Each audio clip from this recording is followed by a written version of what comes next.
tippylovesyou.com.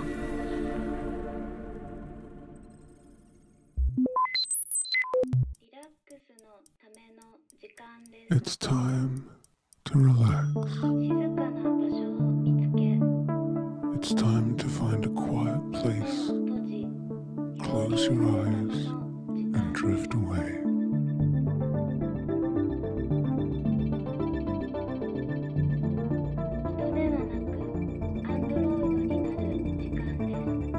It's time to swallow the last crumbs of the ego biscuit and take sup on the movable feast of the endless abyss.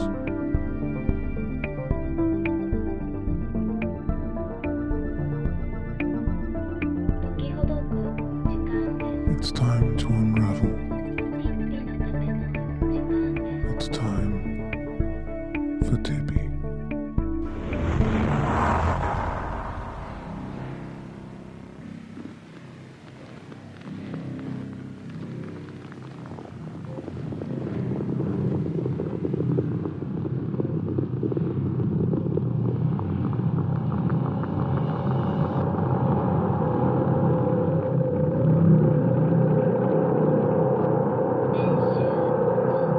Exercise 5.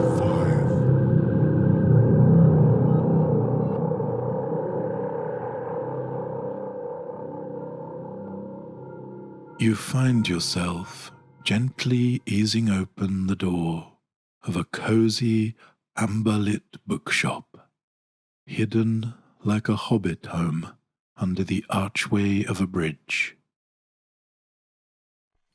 A tinkling bell marks your arrival, and as the door quietly clicks closed behind you, you are immersed in the gentle aroma of leather, faded cherry pipe tobacco, and deep, rich mahogany. Is that a subtle whiff of fresh coffee, too? Just heavenly. You feel the stench, cacophony, and chaos of the city fall far away.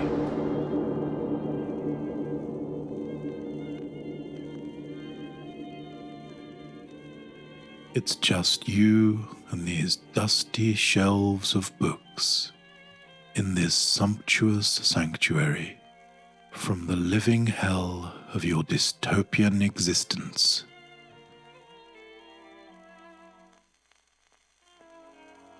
The proprietor of this bookshop is evidently in a different room, perhaps tending to that rich, delightful-smelling coffee. You casually amble through the store, running your hands along the blue, gold, and brown fabrics and leathers of the book spines, taking it all in with your fingertips as you breathe in the scene. In and out. In and out. Lovely bookland. Ode to words and wonders.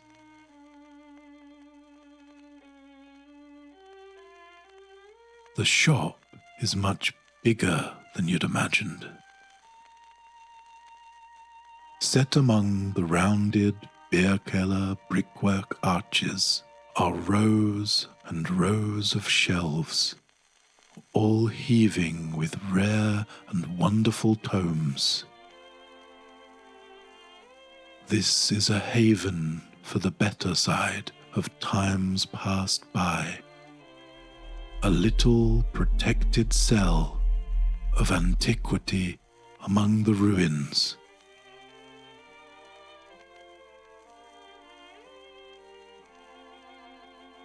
You take a book from a shelf at random and open it to the first page. Immediately you are struck by the unmistakable scent of ancient, delicate paper and ink. The frontispiece declares the book to be Brancome's Horses I Have Known, combined with his later collections of letters entitled Bear With Me, Parasite, and Volume 2, Something Terrible Has Happened and I Need Your Help. Fascinating. On the shelf below it, you find a larger work, a quarto encased in a fine green velvet binding. It is Winslow and Simpering's Angels of Midday, a collection of exquisite watercolors depicting the life cycle of butterflies. Such beautiful creatures, and such deft handiwork in capturing the nuances and fragile life force of them. Brown ink describes each example in immaculate cursive. If you like that, a voice appears behind you, almost within your ear. I think I have something that you'll find most enlightening. You turn to see a tall, thin gentleman in fingerless gloves and a moth-eaten waistcoat, standing before you, nursing a dainty china cup of black coffee. This must be the shopkeep. You close the book of butterflies, gently slide it back into its place on the shelf, and turn to see that the gentleman has sauntered off towards an archway some distance into the depths of the cavernous shop. He stops to beckon you, his twinkling eyes peering over his gold-rimmed glasses. When you catch up with him, he's on a stepladder, carefully pulling down an opulent wooden box from a very high shelf. He places it on the table in front of you, picks up his china cup, and drifts away towards the front of the shop. As he vanishes into the stacks, he says, "Focus hard on the pictures, and I think you'll find that things will really open up." The box is made primarily of a beautiful reddish cedar with impressive marquetry that interlaces different tones of wood at curious angles. In the center of the top side, there is an image of a moth inside a seven-sided mandala, intricately detailed in mahogany, chestnut, and ochre. But how does it open?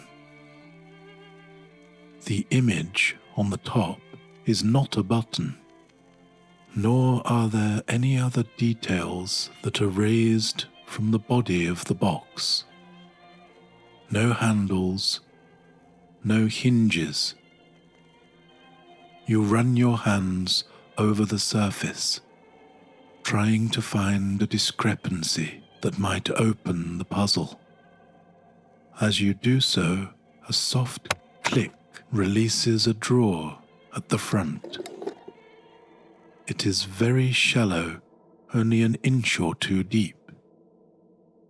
As you pull it out, you see a silk lining in deep crimson with a solitary sepia-toned photograph lying on it. You pick up the photograph by the edges, aware that it must be very old and very precious to be housed in such an elaborate contraption.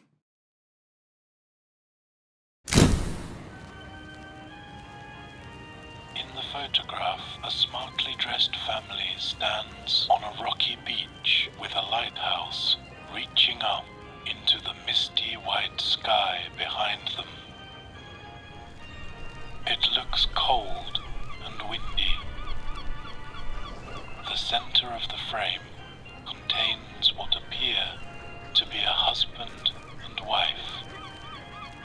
The husband has his face turned away from the camera, as if surprised at the last minute by something behind him, or perhaps disturbed by the power of the camera's flash.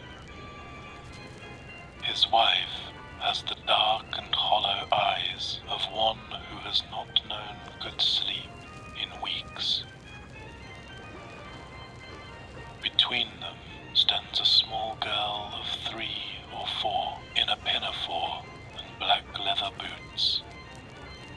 She looks gaunt and withered like a wilted flower, and in her preternaturally thin arms she holds a strange-looking object. It seems to be a highly polished piece of rock or dark glass, catching the light in a way that glistens like water. Something about the way it shines transfixes you. It is calming. You surrender to that curious glimmer, feel it somehow soothing you, making you feel more and more comfortable.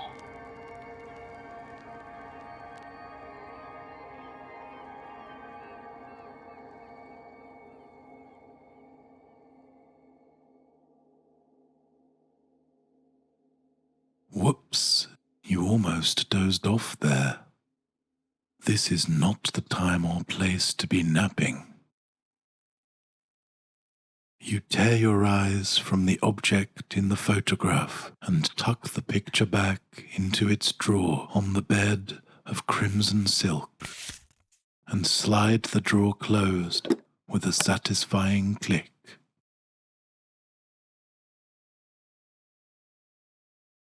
There must be other drawers in this peculiar box, but how to release them? Again, you run your hands over each side, feeling for a telltale ridge or bump that will reveal the trick. An indent on the underpanel responds to the pressure of your finger, and a drawer below the first one pops open with a faint odour of gas or oil, and the fustiness of a damp as old as time. The contents are similar, a scarlet silk bedding on which a single sepia photograph rests.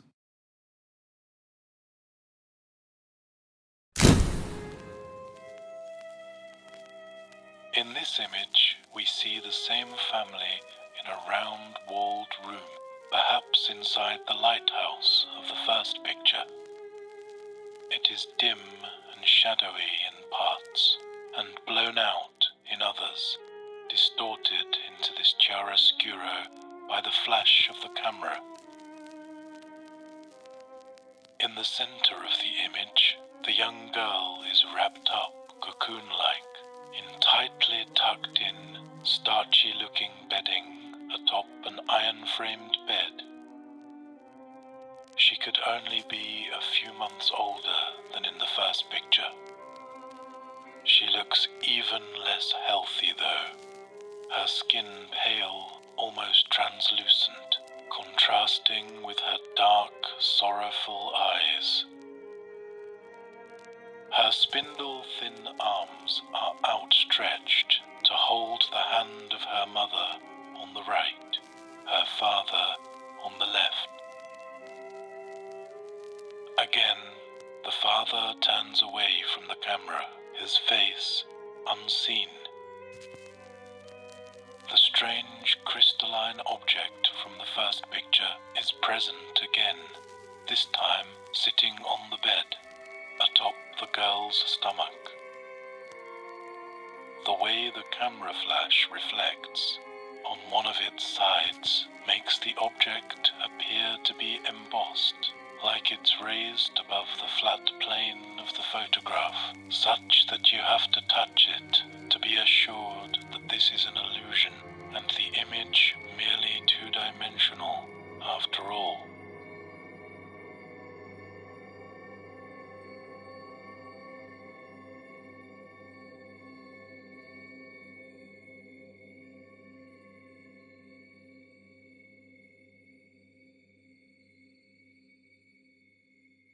You return the picture to its drawer and push the drawer back into place. Click. There seems to be room for one more opening on this esoteric puzzle box. Perhaps this last one will reveal the fate of the sickly-looking girl and her woeful-looking parents. You run your hands once again over each surface of the box, but to no avail. You hold it aloft and inspect the underside, but there are no clues to be seen. Perhaps it would be prudent to consult with that sinister-looking shopkeeper. A train rattles by overhead, shaking the shelves and vibrating the floorboards. Its slow, thunderous groan gives way to a light, fluttering sound, which recedes into nothingness as the train disappears into the distance.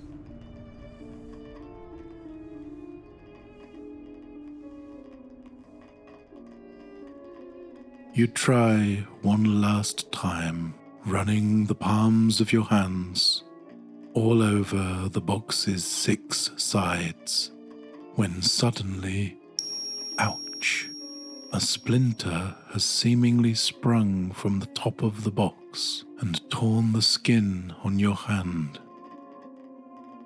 A single drop of blood falls from your palm onto the box, and with a now familiar click, a 3rd drawer is in that instant revealed. Crimson silk lines the drawer. A solitary sepia photograph is once again found within.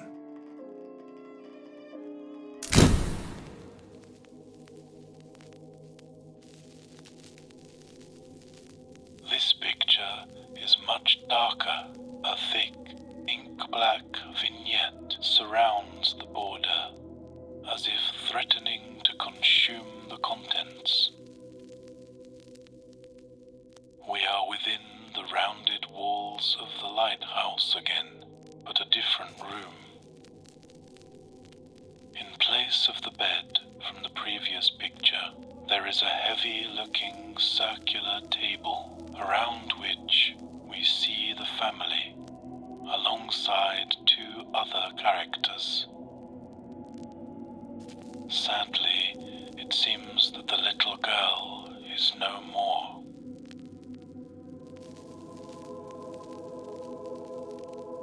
They have made every effort to summon the illusion of waking life, and they have sadly failed. Makeup and perhaps plaster of Paris, liberally applied, give her the air of a tragic mannequin or golem.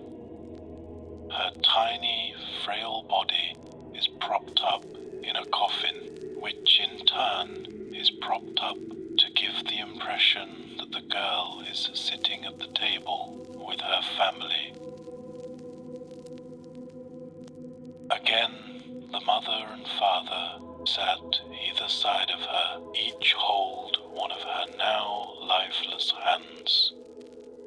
They both have their heads bowed very low.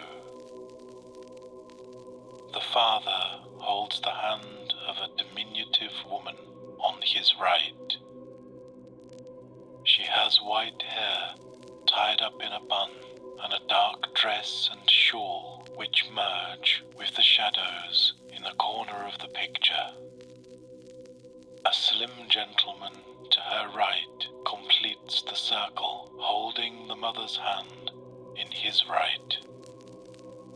There is something familiar about the outline of this last character. In the center of the table rests the mysterious shining object. And now you see that all the living cast of this photograph are staring intently at it. This appears to be the focus of some sort of ritual or seance. Again, the strange object draws your eye. A trick of the light suggests movement across its facets, and you turn the picture back and forth. See how it glistens. Beautiful, like running water, murmuring and rippling.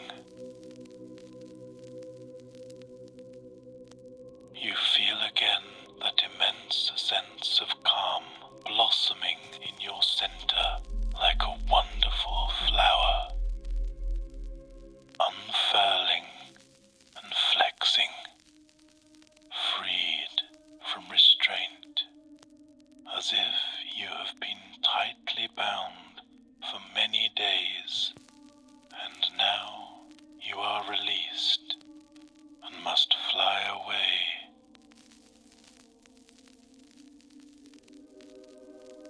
Feel that sensation as it swells now, sending a great wave of serenity and freedom from your middle right down to your toes and along your arms to the very tips of your fingers,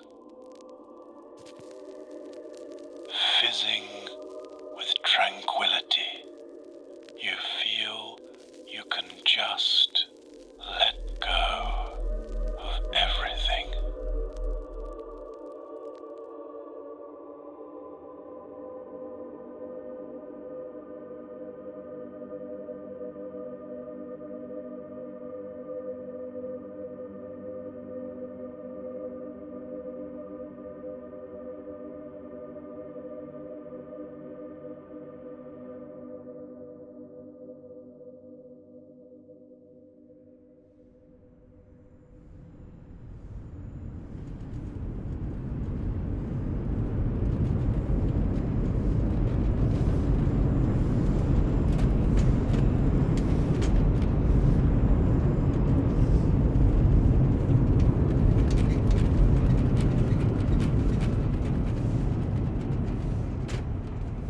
Another train passes by above the bookshop, snapping you from your reverie.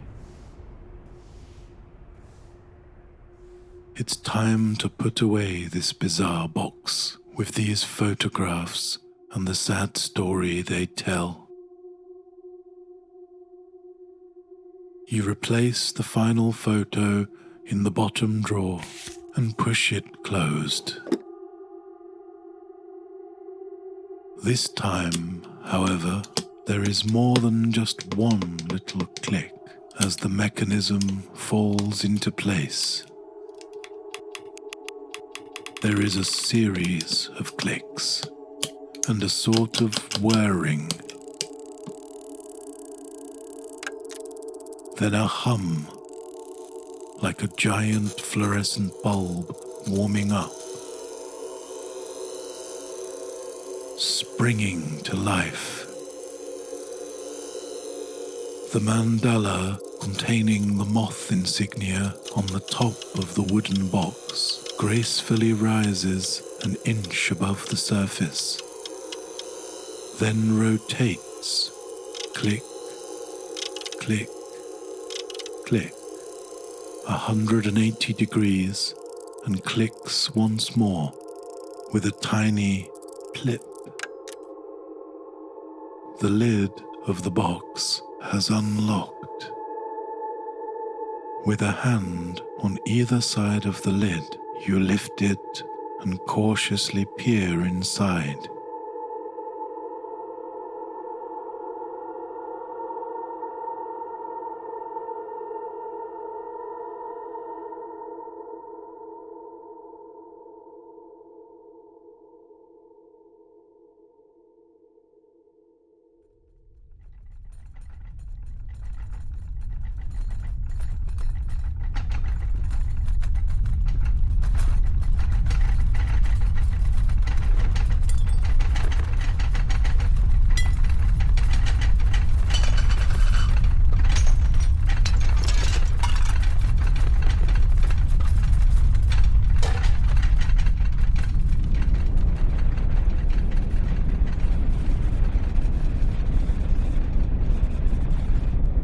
In an instant, a great torrent of autumnal colors gushes forth, sending you sprawling across the floor. An enormous fluttering flood fills the entire bookshop, knocking books, trinkets, and furniture to the ground as it explodes out of the wooden box.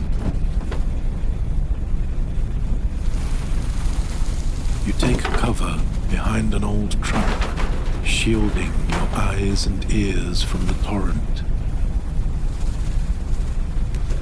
You see now that they are moths.